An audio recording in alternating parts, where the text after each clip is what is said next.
Coucou les addicts, vous le savez, je décrypte cette saison 8 au rythme d'un épisode par semaine, et donc je fais ça à froid plusieurs semaines après la diffusion. Et pour un épisode comme celui-là, je mesure la chance que c'est. Parce que l'épisode 7, c'est exactement le genre d'épisode devant lequel il ne faut surtout pas réagir dans l'instant. Je pense qu'il fallait le laisser infuser, le revoir, laisser la première vague d'émotions retomber pour pouvoir en parler à tête reposée. Et je vais quand même vous faire une confidence. Même à froid, même en travaillant sur ce décryptage, en revoyant les scènes, en cherchant mes mots, il m'est arrivé de pleurer devant mon écran, et ça ne m'était pas arrivé depuis longtemps sur un épisode, en tout cas en préparation de décryptage. Vous êtes nombreuses à m'avoir écrit dans le même état au moment de la diffusion, alors je sais que je ne suis pas la seule à être sortie de cet épisode le cœur totalement en vrac. Alors, je vais vous le dire tout net avant même de commencer à le décortiquer, je le tiens pour l'un des plus beaux de cette saison et sans doute l'un des plus beaux qu'on ait vu depuis longtemps. Il porte un titre qui, une fois qu'on a compris ce qu'il raconte, éclaire tout le reste. Et puis disons-le, c'est à partir de ce 7e épisode que la saison entame sa vraie montée en puissance. L'épisode 7, c'est le premier palier d'un crescendo qui va nous emmener d'épisode en épisode jusqu'au tout dernier. Autant vous prévenir, on n'a pas fini d'avoir le cœur qui saigne. Alors on va prendre le temps ensemble de dérouler ça posément parce que cet épisode le mérite et parce qu'il a fait couler beaucoup d'encre.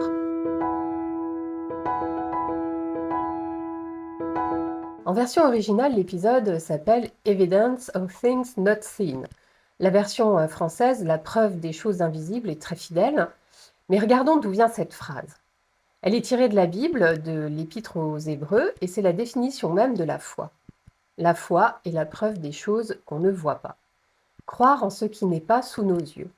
Et là, tout de suite, ça fait un écho que les lectrices et les fidèles de la série auront reconnu. C'est exactement le sens du prénom Faith, foi. On tient déjà le fil rouge de l'épisode avant même la première scène. Et la title card le confirme en silence. On y voit des fuseaux, une dentelière au travail et une main d'homme qui vient effleurer la dentelle. Sur le moment, on ne sait pas encore lire cette image, ce n'est qu'à la toute fin de l'épisode qu'elle prend son sens, et je trouve ce choix très habile. On nous montre la clé de l'énigme dès la première seconde, mais on ne peut la comprendre qu'une fois l'histoire refermée. La dentelle, avec ses pleins et ses vides, va devenir le motif central de tout l'épisode, alors gardez-la en mémoire, on y reviendra. J'ai envie de commencer à vous parler de la signature de l'épisode parce qu'elle n'a rien d'anodin. Cet épisode est écrit par Tony Graffia, et vous commencez à bien me connaître parce que je prends toujours soin de la créditer quand je décrypte l'un de ses épisodes. J'adore cette scénariste, il n'y a pas d'autre mot. C'est celle qui vient toujours nous chercher par l'émotion. Tony Graffia, c'est aussi la plume de Face en saison 2, cet épisode que beaucoup d'entre nous gardent au fond du cœur comme l'un des sommets de la série. C'est celui où Claire, bien sûr, perd son bébé à Paris. Et regardez un peu la symétrie. On confie à Tony Graffia en saison 8 l'épisode qui vient rouvrir précisément cette histoire de Face. Même autrice et même numéro dans la saison. 7e épisode. 2 fois le 7e épisode, 2 fois la même signature et 2 fois la même fonction dans le récit. Celui qui vous ouvre le cœur en grand, qui vous le déchire. Et ce n'est pas un hasard de production, c'est un épisode miroir construit comme un écho tendu à travers 6 saisons. Et pour moi, ce n'est pas rien, parce que ça veut dire que la série n'a pas ressorti Face au hasard. Elle a confié ce retour à celle qui savait le mieux le porter.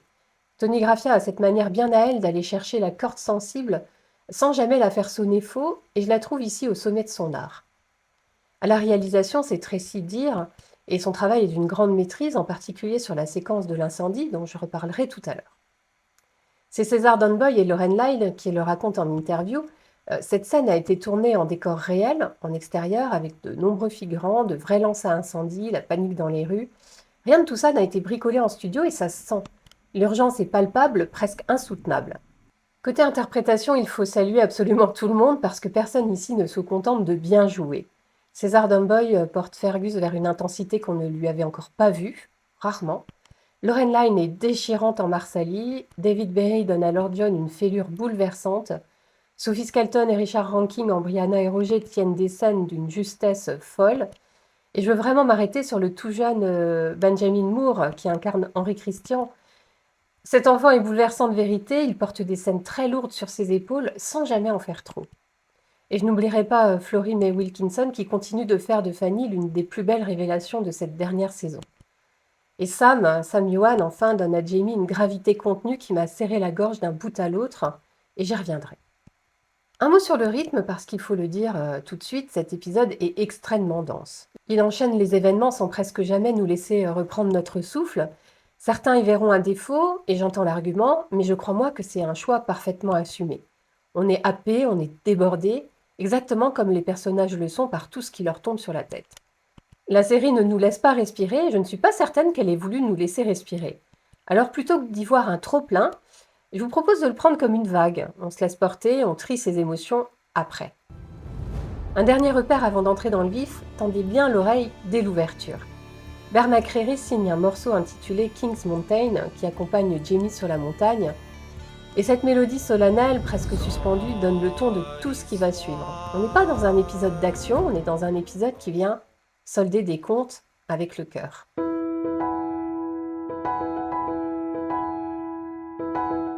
Mon top cette fois, il tient dans un geste, un seul. Jamie qui cloue le cercueil de Fergus. On le voit tenir un clou de la main gauche et cette main se met à trembler juste avant qu'il ne repose le marteau. Il n'y a pas un mot, pas de musique appuyée, rien qui vienne nous dire quoi ressentir. Il y a un homme, un cercueil trop petit pour ce qu'il contient de chagrin et une main qui tremble. Et pour moi, tout l'épisode est là, dans ce détail que Sam Yuen joue avec une retenue admirable. Ce qui rend ce moment insoutenable, c'est ce qu'il vient clore, parce que juste après, la série se permet un montage des souvenirs de Fergus, depuis l'enfant voleur des rues de Paris jusqu'à l'homme qu'il est devenu. Et on réalise à quel point ce personnage a grandi sous nos yeux, sous les yeux de Jamie surtout. Alors oui, Fergus n'est pas un fils de sang, mais Jamie l'a recueilli, élevé, aimé comme un fils, et ce cercueil qu'il ferme de ses mains, c'est un père qui enterre son enfant. L'ordre naturel des choses est renversé, et c'est ce renversement que ce geste, cette main qui tremble, raconte sans un mot. Et quand Jamie finit par s'effondrer sur le cercueil de son fils, terrassé, eh bien c'est nous qui nous effondrons avec lui. Je crois que c'est la première fois que je vois Jamie en deuil de cette manière-là. Pas dans le fracas, pas dans la colère, dans le silence des mains qui font ce qu'il faut faire quand on ne peut plus rien faire d'autre. Ces auteurs savent vous frapper, et ils frappent juste. Et vous entendez peut-être mon émotion alors que je vous raconte tout ça. Mon flop dans cet épisode que j'ai adoré, au-delà de ça, c'est la scène finale à Paris avec Maître Raymond et la dentelière. Sur le principe, je comprends très bien pourquoi elle est là. Elle vient poser une dernière pierre de l'explication, nous montrer le point de départ de toute cette histoire. Mais dans la forme, je l'ai trouvée confuse et je ne suis pas la seule. Beaucoup d'entre vous me l'ont dit. Vous avez dû la revoir plusieurs fois pour bien comprendre. Et quand une scène qui est censée éclairer toute une histoire laisse autant de spectateurs dans le flou, c'est qu'il y a un souci quelque part. Le problème, à mon sens, n'est pas la scène elle-même, c'est qu'elle renferme une explication qui garde trop de zones d'ombre. Comment Maître Raymond connaît-il une chanson qui, si mes repères sont bons, n'existe pas encore à cette époque? La série a d'ailleurs l'air d'en avoir un peu conscience, parce que Fanny elle-même finit par poser tout haut la question qu'on se pose tous devant cette chanson. Et puis aussi, comment un bébé prématuré survit-il dans ces conditions, alors qu'à l'écran, dans cette dernière scène, ce nourrisson n'a franchement pas l'air d'un prématuré de 6-7 mois.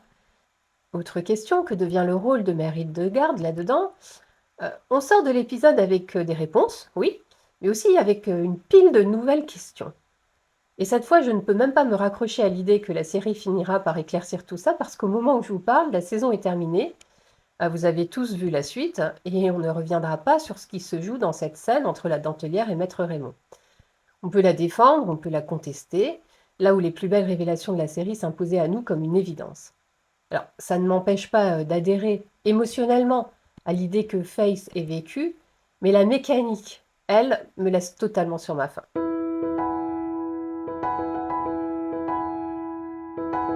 Maintenant, entrons dans le cœur de l'épisode.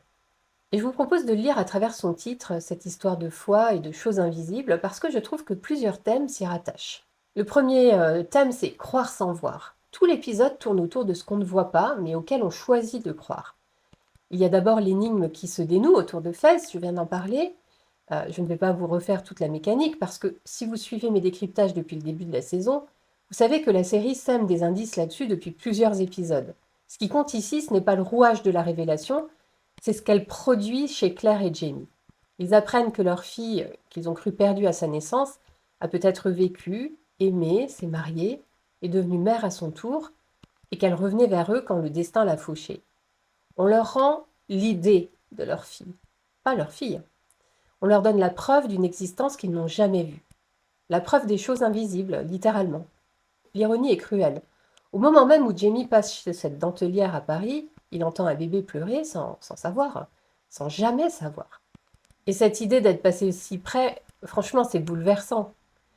Et Jamie, justement, dans une scène magnifique avec Claire, met des mots là-dessus. Il parle de fils invisibles qui les relient les uns aux autres, ceux qu'on ne voit pas, mais qui tiennent.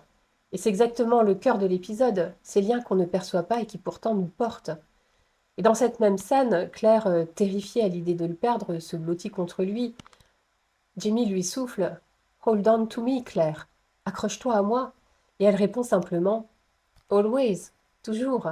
Deux mots minuscules qui portent tout leur amour et toute leur peur. Et cette idée de s'accrocher à ce qu'on ne voit pas, elle rejaillit ailleurs, de façon troublante.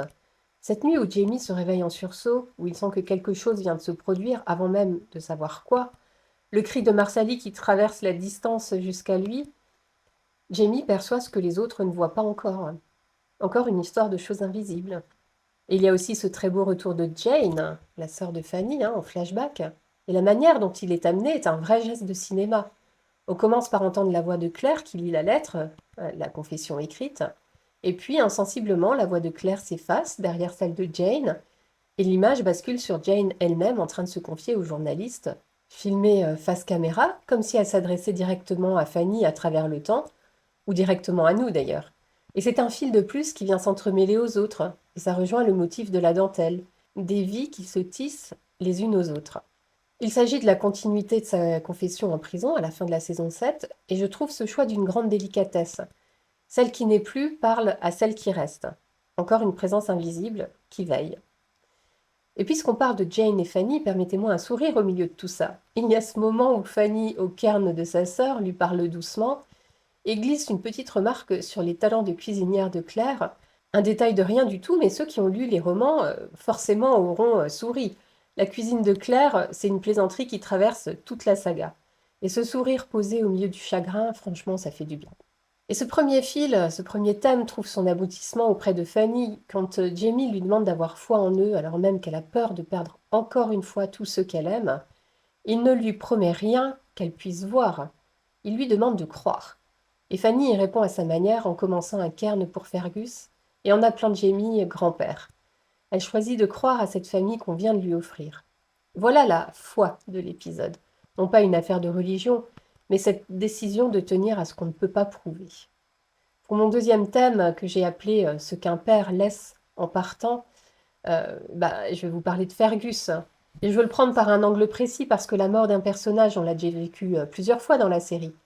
Ici, ce qui me touche n'est pas seulement qu'il meurt, c'est tout ce qu'il laisse derrière lui. Regardez comme l'épisode est construit. Avant de nous l'enlever, la série nous offre des scènes de Fergus qu'on n'avait presque jamais eues. Fergus qui transmet son métier à ses fils, sous l'enseigne Fergus Sons.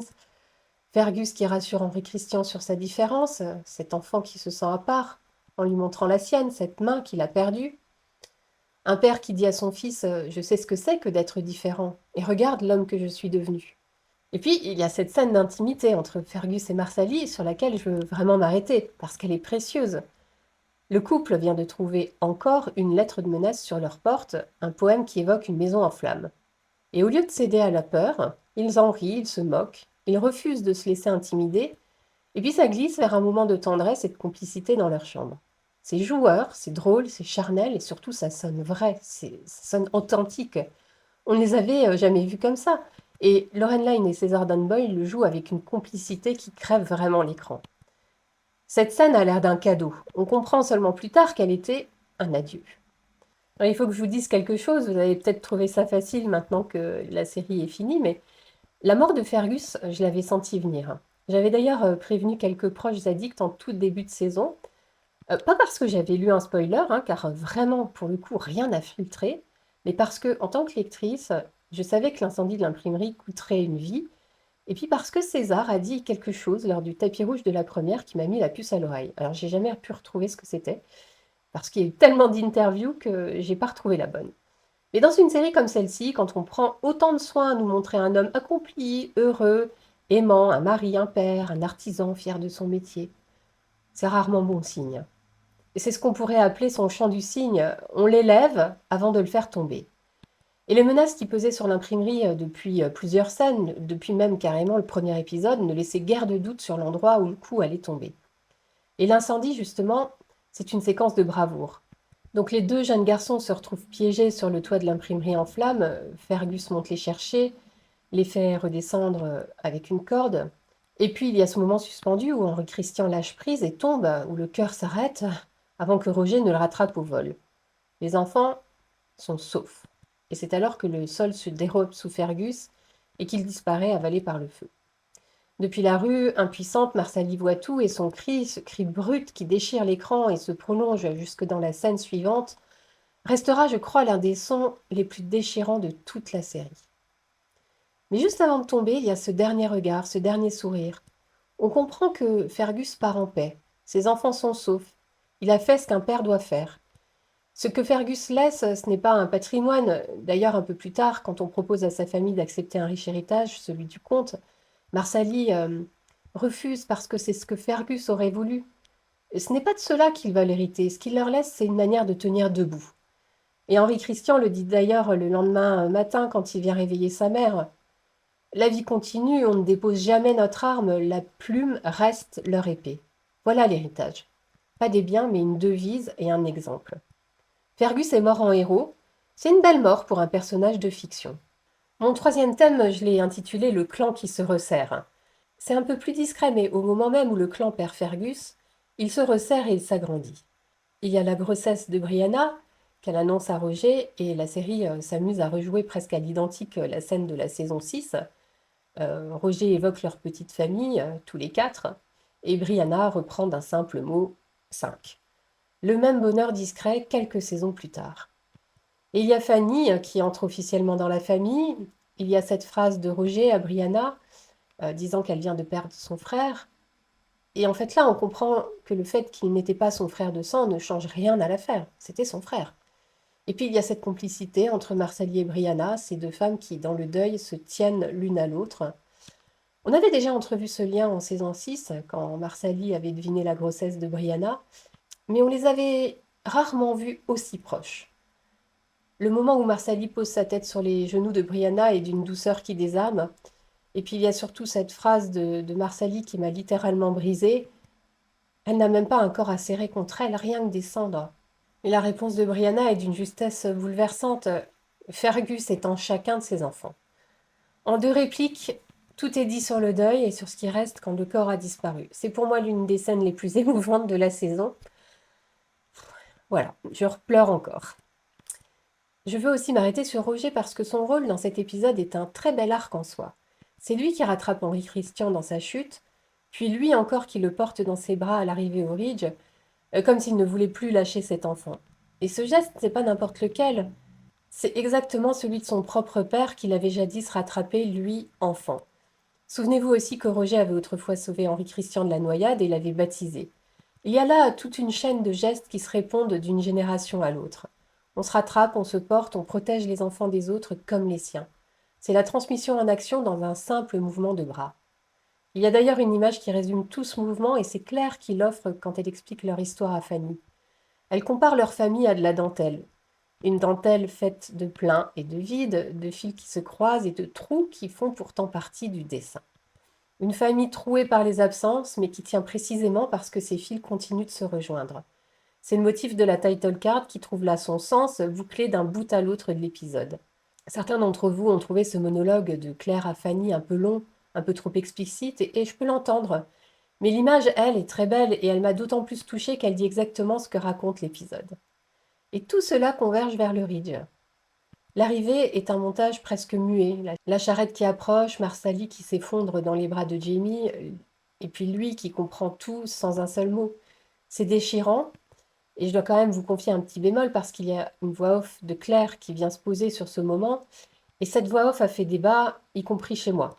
Beaucoup l'ont trouvée de trop, elle nous fait sortir un peu de l'émotion de ces retrouvailles silencieuses. J'aurais sans doute préféré qu'on laisse simplement parler les visages et la musique. Pas des dialogues, hein, mais quelque chose de plus silencieux, pas de voix off. En tout cas, le clan, lui, se regroupe autour de ses plus jeunes, juste avant la bataille qui approche.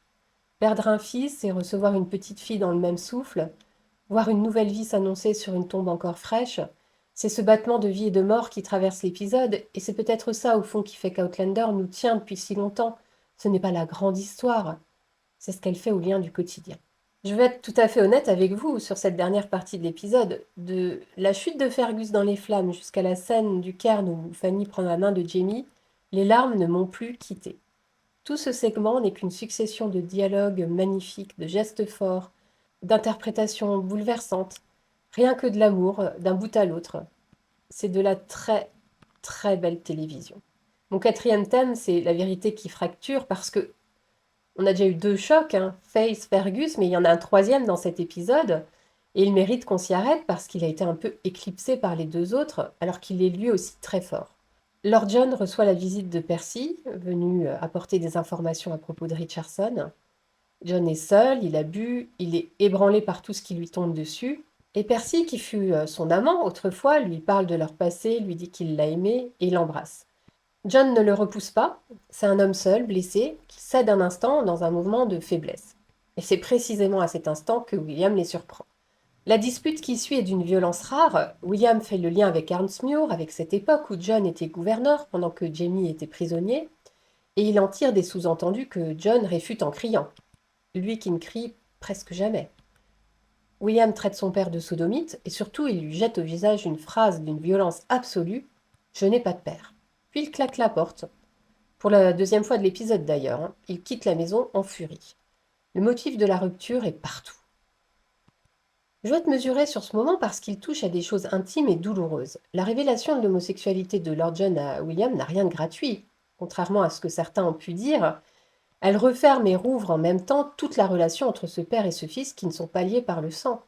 Elle dit la solitude de John, elle dit la détresse d'un William qui, depuis le début de la saison, voit s'effondrer une à une ses certitudes sur ses origines. Il a l'impression que tout le monde lui a menti et d'une certaine manière, tout le monde lui a caché quelque chose. Pour les lectrices, je le rappelle sans en dire plus, les livres ne font pas l'impasse sur cette part de John. Cette scène met à l'écran brutalement ce qui existe déjà dans l'univers Outlander. Et surtout, cette révélation est nécessaire à la marge du récit. À ce stade de la saison, il fallait que William découvre ce qu'est vraiment son père. Parce que cette vérité, c'est un déclencheur, un point de bascule. C'est elle qui va le pousser dans la dernière ligne droite à tout remettre à plat et à se redéfinir tout entier. Ce n'est pas un choc pour le choc, c'est un rouage de plus dans la mécanique qui nous conduit vers la fin.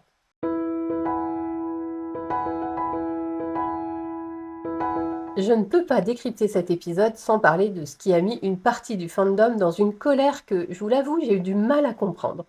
Et je vais le faire avec des pincettes parce que je sais que le sujet est très brûlant. Pour celles et ceux qui ne lisent pas les romans, je vais évoquer une différence avec les livres, mais rassurez-vous, je ne vous spoile rien de la suite de la saga. Dans les romans de Diana Gabaldon, ce n'est pas Fergus qui meurt dans l'incendie de l'imprimerie, c'est Henri Christian. La série a donc opéré un changement majeur, et par-dessus ça, elle a inventé la survie de Face, qui dans les livres meurt réellement à la naissance. On n'en entend plus jamais parler. Deux libertés énormes sur des points très chargés en émotions. Et le résultat, c'est qu'une partie des lecteurs, en particulier dans la communauté anglophone, a rejeté l'épisode avec une virulence dont j'avais jamais été témoin. On a parlé de fanfiction, on a dit que la série avait perdu son âme. Diana Gabaldon elle-même a pris publiquement ses distances. Alors voilà où je me situe et je vais tâcher d'être assez claire. Je suis lectrice, j'aime les romans profondément et je comprends la douleur de voir une œuvre qu'on chérit prendre un chemin qu'on n'aurait pas choisi. Cette douleur, je ne la balaye pas, elle est légitime. Mais je vais vous dire les choses franchement, parce que c'est mon regard et vous êtes libre de ne pas le partager. De mon point de vue, sur un épisode comme celui-ci, l'émotion prime sur la fidélité au canon. Je suis vraiment capable d'aimer les deux, le livre et la série, en sachant que ce sont deux langages différents. Un roman peut se permettre une phrase qui vous tue en une ligne. Une série, elle, doit refermer ses arcs à l'écran dans un temps compté pour une fin qui tienne debout. Et ce que la série s'autorise ici n'enlève rien au roman. Les romans existent, intacts, sur mes étagères, derrière moi. Ce qui se joue à l'écran, c'est une variation, une relecture, pas un effacement. Et je ne suis pas la seule à le penser. Je veux citer ici quelqu'un qu'on ne pourra pas soupçonner de mépriser les romans. L'américaine Angela Hickey, qui anime aux États-Unis une communauté de lectrices très exigeante et qui a interviewé Diana Gabaldon elle-même à plusieurs reprises. Elle a pris le temps de monter au créneau pour ramener un peu d'équilibre dans la tempête, et elle rappelle une évidence qu'on oublie quand on est en colère. Le 10e tome des romans n'est pas encore paru, et le 9e ne se referme pas sur une fin, mais sur une porte grande ouverte. La série, elle, doit offrir une vraie conclusion. Pour cette dernière ligne droite, elle n'avait donc aucun livre à suivre. Elle devait l'inventer. Et il y a même un détail qui, je trouve, remet tout à sa place. Alors, vous n'étiez peut-être pas encore dans le fandom Outlander à cette époque, mais quand le roman Où meurt Henri Christian est paru, une partie des lecteurs a reproché à Diana Gabaldon d'avoir fait mourir un enfant, et un enfant différent de surcroît. Aujourd'hui, la série choisit de ne pas suivre ces pages, et on lui reproche exactement l'inverse. On ne peut pas vraiment donner tort aux deux à la fois. Ce qui me fait penser que dans cette affaire, ce n'est peut-être pas tant le choix qui dérange que le simple fait qu'on ait osé toucher à quelque chose auquel on tenait. Et c'est là que je vais être honnête sur ce qui m'a gênée, non pas dans l'épisode, mais dans sa réception. Le rejet a été trop rapide, trop épidermique, trop peu réfléchi. Sur la foi d'un seul épisode, alors que la saison n'était même pas terminée, on a condamné en bloc, et cette colère a empêché beaucoup de fans de voir ce qu'il y avait de profondément réussi ici. La qualité de l'écriture dont j'ai parlé, la performance des acteurs, la construction d'ensemble, la beauté de certaines scènes. On peut préférer le livre, on peut être bouleversé par le changement, mais rejeter toute l'œuvre cinématographique d'un revers de main sans lui laisser le temps de se déployer, ça très honnêtement, je n'y arrive pas. Un mot enfin sur la sortie de Diana Gabaldon, et je le dis avec tout le respect que j'ai pour elle, parce qu'elle reste la créatrice de cet univers et notre autorité à toutes. Je trouve simplement dommage qu'elle ait choisi ce moment, une fin de série qui devrait être un peu la fête de tout le monde, pour marquer aussi nettement son désaccord en public. Là encore, je ne suis pas la seule à le ressentir, et Angela Hickey, qui a pourtant toujours défendu Diana, confie elle-même sa déception et pense qu'il aurait mieux valu cette fois garder le silence. Diana a toujours répété que la série est la série, et les livres sont les livres. Et c'est sans doute la position la plus saine. J'aurais juste aimé qu'elle s'y tienne cette fois encore, plutôt que d'ajouter de l'huile sur un feu déjà bien vif. Voilà, c'est mon ressenti et vous avez parfaitement le droit de ne pas le partager et je vous invite à en parler en commentaire.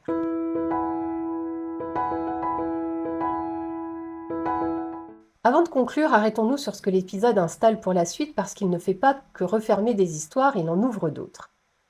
L'ouverture à Kings Mountain n'est pas là par hasard. On y voit Jamie gravir la montagne et par-dessus les images, on entend la voix de Frank, incarné par Tobias Menzies, qui lit des pages d'histoire comme si tout était déjà écrit. Et c'est glaçant parce que c'est exactement ça. Ce que Frank raconte, c'est déjà produit, dans les livres d'histoire, et personne ne pourra le changer. La bataille qui vient est inscrite quelque part avec son compte de mort. Cette voix qui annonce l'inéluctable pose une menace qui pèse sur tout le reste, même quand l'épisode nous emmène ailleurs, dans l'intime. Et sur cette voix de Frank, je vais vous livrer une lecture qui m'a séduite. Et si ce livre, loin d'être une menace, était une forme de protection? Frank cherchera à prévenir Claire et Jamie des dangers à venir, un peu comme Jamie autrefois avait renvoyé Claire vers Frank avant que le donne pour la sauver. L'homme du futur veillera encore sur eux à sa façon de l'autre côté du temps. Je ne sais pas si c'est l'intention des auteurs, mais l'idée est belle et elle donne à cette narration une toute autre couleur. Bon, on en parlera très rapidement dans l'épisode précédent, mais ce que je vous livre là, c'est ce que j'ai ressenti en regardant l'épisode. Petit point de précision géographique parce que certaines d'entre vous ont l'œil et me l'ont fait remarquer, je pense à Martine notamment, et elles ont raison de chercher parce que la bataille de Kings Mountain s'est déroulée en Caroline du Sud, alors que le Ridge se situe en Caroline du Nord. Alors non, ce n'est pas une erreur de la série, le champ de bataille est posé à un cheveu de la frontière, littéralement sur la ligne qui sépare les deux Carolines, et la ville qui porte ce nom, Kings Mountain, est elle bien en Caroline du Nord. De Fraser's Ridge, on est à peu près à 3 jours de cheval vers le sud, et les milices convergeaient là depuis toute la région. Donc que Jamie parte repérer ce terrain est parfaitement logique, on peut imaginer qu'il a pris une petite semaine pour faire l'aller-retour, même si à l'écran on ne voit pas trop ce temps qui passe. Enfin, je vous l'ai dit, la fracture entre William et Lord John reste grande ouverte, tout comme les questions autour de Faith et le rôle de Maître Raymond. Autant de fils que la série va retendre, et il ne reste que très peu d'épisodes pour le faire. En refermant l'épisode, je repense à ce titre, La preuve des choses invisibles, et je le trouve encore plus juste qu'au début. Cet épisode 7, c'est celui où la série met de côté un instant la grande histoire et ses batailles pour s'occuper de tout ce qu'on ne voit pas et qui pourtant nous tient, les liens du sang et ceux du cœur. Une fille qu'on n'a jamais connue et qui revenait, un fils qu'on enterre, un pressentiment, une main qui tremble sur un cercueil, une petite fille qui prend la main d'un grand-père qu'elle vient d'accepter. Rien de tout ça ne se prouve, et pourtant tout est là. C'est peut-être la plus belle chose que cet épisode nous dit, que l'essentiel dans une vie comme dans une famille, ce sont précisément les choses qu'on ne voit pas. Je sais que cet épisode divise, et je respecte profondément celles qui l'ont vécu autrement que moi, mais moi il m'a bouleversée jusqu'aux larmes, et je fais confiance aux auteurs. Quand ils nous secouent à ce point, c'est qu'ils tirent un fil. Et ce fil, croyez-moi, nous mène tout droit vers une fin que je n'ai pas fini de décrypter avec vous. Dites-moi en commentaire ce que cet épisode a réveillé en vous. Est-ce que vous êtes du côté de l'émotion, comme moi, ou est-ce que le changement vous est resté en travers de la gorge? Je suis très curieuse de vous lire parce que je sais qu'on ne sera pas tous d'accord, et c'est très bien comme ça. Et si vous voulez prolonger cet épisode, sachez que je vous ai réuni tout un dossier autour de cet épisode 7 sur mon Patreon. J'y ai sous-titré en français 2 interviews de César Dunboy et Lauren Line, Fergus et Marsali, chez TV Insider et chez Parade, où ils reviennent sur la mort de Fergus, sur le secret qu'ils ont gardé pendant tout le tournage et sur ce choix qui change par rapport au livre. Vous y trouverez aussi mon résumé en français de la longue conversation de Diana Gabaldon avec Courtney de Outlander Behind the Scenes, où elle parle du tome 10, de la fin de la série et de cet épisode 7 qui a tant fait réagir. Et puis pour prendre un peu de hauteur au milieu de la tempête, Florence vous a préparé une belle synthèse de l'analyse d'Angela Hickey dont je vous ai parlé et qui vient apporter de la nuance là où beaucoup n'ont vu que de la colère. Si ce décryptage vous a accompagné, vous savez ce qui aide vraiment, un petit geste de soutien sous la vidéo et le fait de la faire circuler auprès de celles et ceux qui aiment Outlander autant que nous, c'est comme ça que ces décryptages continuent d'exister. Une pensée toute particulière enfin pour mes addicts officiels qui rendent ce travail de décryptage possible. Vous avez leur nom qui s'affiche à l'écran depuis tout à l'heure. Ce sont mes addicts Patreon passionnément à la folie, niveau 3 et 4, mais il y en a toute une multitude d'autres qui sont avec nous dans cette belle communauté et que je remercie tout aussi chaleureusement. On se retrouve très vite pour le décryptage de l'épisode 8. D'ici là, prenez soin de vous.